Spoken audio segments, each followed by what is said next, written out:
श्री संतोषी माता व्रतकथा व कहाणी. शेषावर सुखाने शयन केलेला, ज्याच्या नाभीतून कमळ निघाले आहे, अशा देवाला विश्वाला आधार असलेल्या, आकाश समान सावळ्या रंगाचे सुंदर अंग असलेल्या, कमळाप्रमाणे नेत्र असलेल्या, ध्यानाने मिळणाऱ्या संसार ताप नाहीसा करणाऱ्या लक्ष्मीपती लोकनाथ विष्णूला नमस्कार असो. आदिमाया जगतजननी महालक्ष्मी श्री संतोषी मातेची ही कहाणी. लक्ष्मी ही चंचल असल्यामुळे एके ठिकाणी फार काळ राहत नाही. एकदा लक्ष्मीने पाठ फिरवली की मग मनुष्याची वाताहत व्हायला वेळ लागत नाही. पण तीच श्री संतोषी माता लक्ष्मी प्रसन्न झाल्यावर कशाचा तोटा. दारिद्र्य दुःख पार नाहीसे होते. हातामध्ये हरभरे आणि गूळ घेऊन हात जोडून मनोभावे हिची प्रार्थना करावी. माते लक्ष्मी, तू आदिमाया महाविष्णूची पत्नी आहेस. तुला सृष्टीची चिंता आहे. तू असलीस तर जीवन आहे, नाही तर जीवनात अर्थ नाही. हे महामाये, तू मला प्रसन्न हो. हा दीनसेवक तुझ्यासाठी प्रार्थना करत आहे. अशी प्रार्थना करून झाल्यावर हातात असलेले हरभरे व गूळ गाईला खावयास घालावे. व्रत करणाऱ्याने पहिल्याने एका कलशात पाणी भरून त्यावर एका पात्रात हरभरे व गूळ ठेवावा. वरील प्रार्थना म्हणून झाल्यावर हे प्रसाद रूपाने सर्वांना वाटावे. कलशातील पाणी तुळशीला घालावे. याप्रमाणे 4 महिने संतोषी देवीचे व्रत करावे. यथाशक्ती उद्यापन करावे. सव्वा पैसे, सव्वा आणा, अगर सव्वा रुपयाचे हरभरे गूळ आणून प्रसाद वाटावा. ब्राह्मणाला जेवायला घालावे. खीरपुरीचे जेवण करावे. घरातील सर्व मंडळींना आनंदपूर्वक संतोषी मातेची प्रार्थना करून प्रसन्न चित्ताने प्रसाद वाटावा. श्री संतोषी मातेची कहाणी. एका नगरात एक म्हातारी राहत होती. तिला 7 मुलगे आणि 7 सुना होत्या. सर्वजण एकत्र राहत होते. 6 जण पैसे मिळवत असत. 7वा मात्र बेकार होता. म्हातारी आपल्या 6 मुलांना चांगले चांगले करून खायला घालायची व उरले सुरले 7व्याला द्यायची. तो बिचारा गरीब व भोळा होता. जे मिळेल ते खायचा. थोड्या दिवसानंतर एक मोठा सण आला. त्या दिवशी 6 भावांचे जेवण झाल्यावर त्यांच्या पानातील राहिलेले उष्ट्या लाडवांचा कण्याचा आईने एक लाडू केला आणि तो मातव्याकरिता ठेवला. तो घरी आल्यावर त्याच्या बायकोने त्याला ते सांगितले. तेव्हा तो रागून घर सोडायला निघाला. तो दारिद्र्य म्हणून आईनेही जा म्हणून सांगितले. त्याबरोबर कपडे गोळा करून तो बायकोकडे गेला व तिला त्याने आपली अंगठी खून म्हणून दिली. त्याची बायको त्यावेळी शेणी घालत होती. ती म्हणाली, तुम्हाला द्यायला माझ्याजवळ काहीच नाही. हे शेण आहे.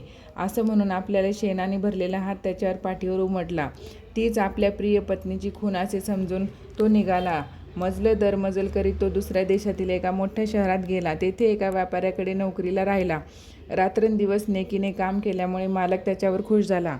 अशी 12 वर्षे निघून गेली. मालकाने त्याला भागीदार केले. नंतर मालक त्याच्यावर दुकान सोपून तीर्थयात्रेला गेला. इकडे घरी त्याची बायको मात्र फार दुःखी होती. सासू वगैरे तिला छळ करीत. तिला कोंड्याची भाकरी देत आणि प्यायला पाणी, नारळाची करवंटी देत. ती रोज रानात जाऊन लाकडे आणि घरातील सर्व कामे तीच करीत असे. एक दिवस अशीच ती रानात लाकडे गोळा करण्याकरता गेली असता तिथे काही स्त्रिया श्री संतोषी मातेचे व्रत करीत असलेल्या दिसल्या. ते पाहून तिने विचारले, बायानं, तुम्ही हे व्रत करता आहात, ही कोणती पूजा? ही देवीची पूजा. ते ऐकून त्यातील एक स्त्री म्हणाली, आम्ही हे श्री संतोषी मातेचे व्रत करीत आहोत. ते व्रत केल्याने दुःख दारिद्र्य नाहीसे होते. मनातील चिंता नष्ट होते. घर लक्ष्मीने भरून जाते. नवरा परदेशी गेला असेल तर लवकर परत येतो. कुमारीला मनपसंत नवरा मिळतो. कोर्टात आपल्यासारखा निकाल लागतो. रोग बरे होतात. पैसा आणि आयुरारोग्य मिळते. मनाला शांती मिळते. आवडत्या लोकांच्या भेटी होतात. सर्व प्रकारच्या कामना पूर्ण होतात. ती म्हणाली, मग हे व्रत कसे करायचे ते मला सांगा. तेव्हा ती म्हणाली, आपल्या ऐपतीप्रमाणे 10 पैसे, 50 पैसे, सव्वा रुपया याचे गूळ व हरभरे आणावेत. दर शुक्रवारी संतोषी भावेची मनोभावे पूजा आणि प्रार्थना करावी. त्या दिवशी उपवास करावा. गूळ व हरभरे प्रसाद म्हणून वाटावा. श्री संतोषी मातेची कहाणी ऐकणारा कोणी न भेटल्यास आपणास तुपाचे निरंजन लावून कहाणी सांगावी.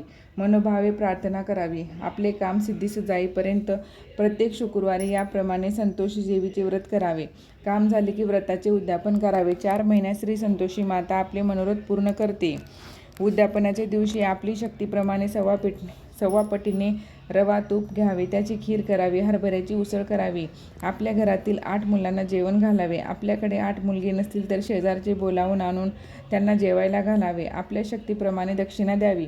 असे उद्यापन करावे. फक्त त्या दिवशी घरातील कोणीही आंबट खाऊ नये. ते ऐकल्यावर तिने नेहमीप्रमाणे लाकडे गोळा केली आणि ती नगरात गेली. तिने लाकडी विकली आणि आलेल्या पैशातून तिने 10 पैशाचा गूळ आणि हरभरे आणले.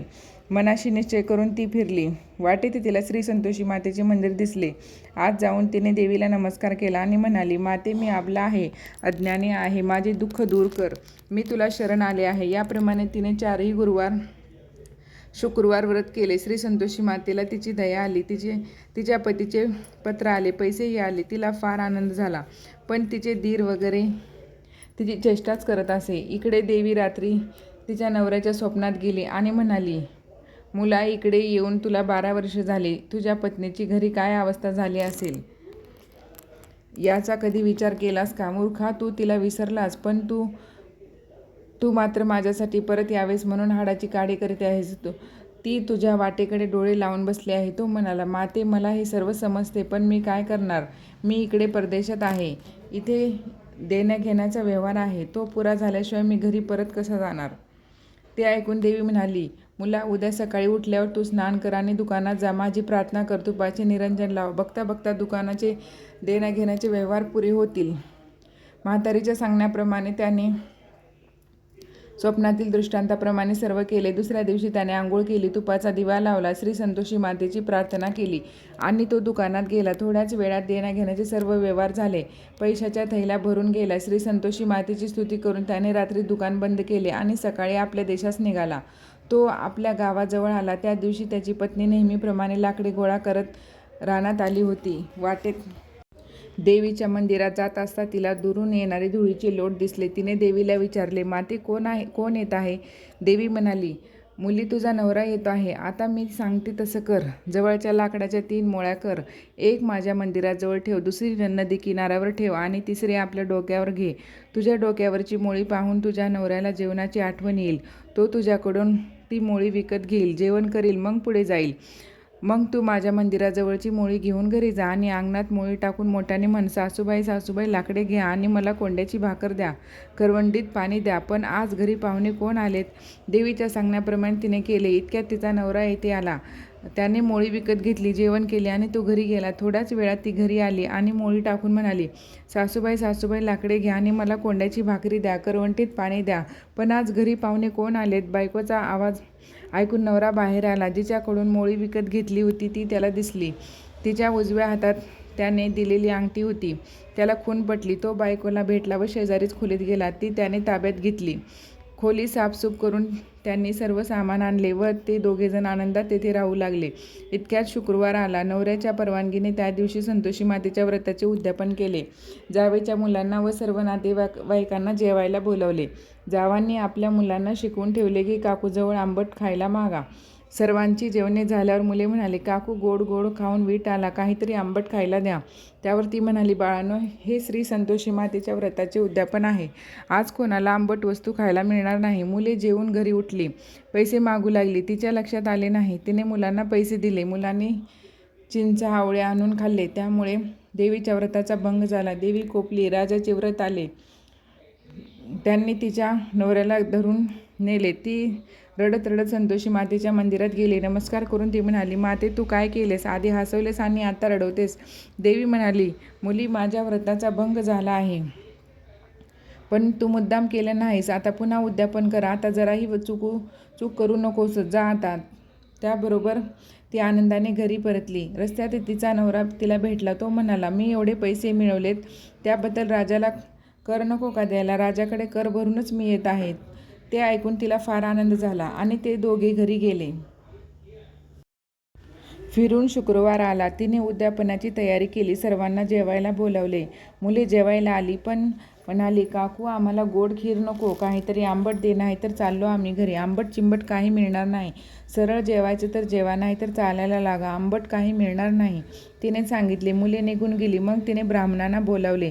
पोटभर वाढले. दक्षिणेच्या ऐवजी त्यांना एक एक फळ दिले. अशा तऱ्हेने उद्यापन निर्विघ्नपणे पार पडले. व्रत यथासांग पुरे झाले. श्री संतोषी माता प्रसन्न झाली. लक्ष्मीच्या प्रसादाने तिला एक तेजस्वी मुलगा झाला. ती आपल्या मुलाला घेऊन रोज देवळात जात असे. एके दिवशी देवीच्या मनात आले की आपण हिच्या घरी जावे आणि हिची सासू, दीर, जावा कशा आहेत ते पाहावे. मग देवीने अकराळ विक्राळ रूप घेतले. काळाकुट्ट रंग, चपटे नाक, बटबटीत डोळे, मोठे रुंद ओठ, तोंडाभोवती अशा स्थूल शरीर, स्तन खाली लोंबत आहेत, कपड्याच्या चिंध्या आणि सर्व अंगाला दुर्गंधी सुटली आहे. अशा थाटात देवी तिच्या घरात देवडीत गेली. ते पाहून सासूची बोबडीच वळली. ती मोठ्याने ओरडू लागली, धावा धावा मुलांनो धावा, कोणी पिशाच डाकिनी शाकिनी घरात येत आहे, तिला हाकलून लावा, नाहीतर ती आपणा सर्वांना खाऊन टाकणार. तो आरडाओरडा ऐकून मुले तिला हाकलाय लावली, पण देवीचे रूप पाहून तीही घाबरली. घरात जाऊन त्यांनी दरवाजे खिडक्या घट्ट लावून घेतल्या. धाकटी सून हे सर्व खिडकीतून पाहत होती. ती आनंदाने म्हणाली, आज माझी आई माझ्याकडे येत आहे. असे म्हणत असताना तिच्या अंगावर पीत असलेल्या आपल्या मुलाला बाजूला ठेवले आणि ती घरभर आनंदाने नाचू लागली. ते पाहून सासू संतापली. तिला वाटेल ती बोलू लागली, शिव्या देऊ लागली. सून म्हणाली, सासूबाई येत आहेत ते कोणी डाकिनी पिशाची नाही, मी जिचे व्रत करते ती देवी आहे. असे म्हणून तिने सर्व दरवाजे खिडक्या उघडल्या. श्री संतोषी माता घरात आली. सर्वजण तिच्या पाया पडले. तिची क्षमा मागितली. हे माते, आम्ही सर्व मूर्ख आहोत, अज्ञानी आहोत, पापी आहोत. तुझे व्रत कसे करावे हे आम्हाला समजत नाही. तुझ्या व्रताचे आमच्याकडून जाणून बुजून भंग झाला. आम्ही तुझा फार मोठा अपराध केला. माते, आम्हाला क्षमा कर, आमच्यावर दया कर. याप्रमाणे सर्वांनी प्रार्थना केली. श्री संतोषी माता प्रसन्न झाली. सर्वांनी आशीर्वाद दिले आणि देवी अंतर्धान पावली. ज्याप्रमाणे त्या सुनेला श्री संतोषी मातेचे वरदान मिळाले, तसे ही कहाणी ऐकणाऱ्यालाही मिळो.